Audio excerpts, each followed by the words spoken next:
organs elsewhere in the biological world. And again, very recent as far as we know.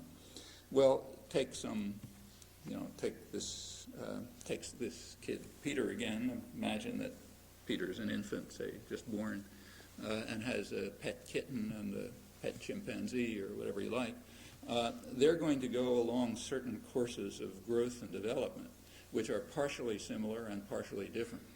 So in matters like, say, spatial orientation, like what does an infant or a kitten do when you disorient it in space? What kind of cues does it use to reorient? Very complicated thing. Turns out that kittens and infants are about the same. They do it pretty much the same ways. On the other hand, interpreting the linguistic signals that go on, they do it in totally different ways. In fact, the kitten and the chimpanzee and so on don't do it at all. But the infant just does it reflexively and very early. In fact, it's probably intrauterine.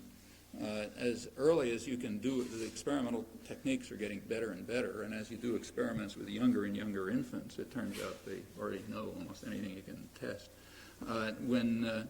It's already been shown that with infants just a couple of days old, they can distinguish the language of their mother from other languages.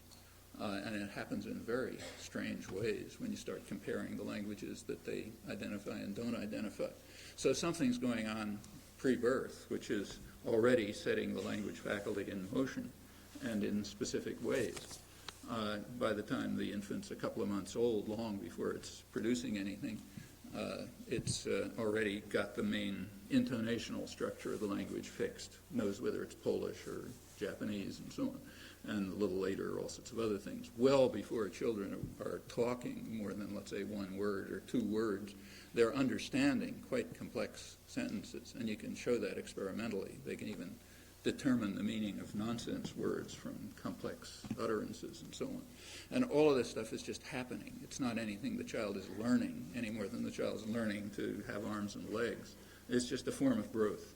Some kind of growth of this faculty is taking place, like the visual system is growing and you're getting binocular vision and learning motor coordination, what we call learning, acquiring motor coordination and so on.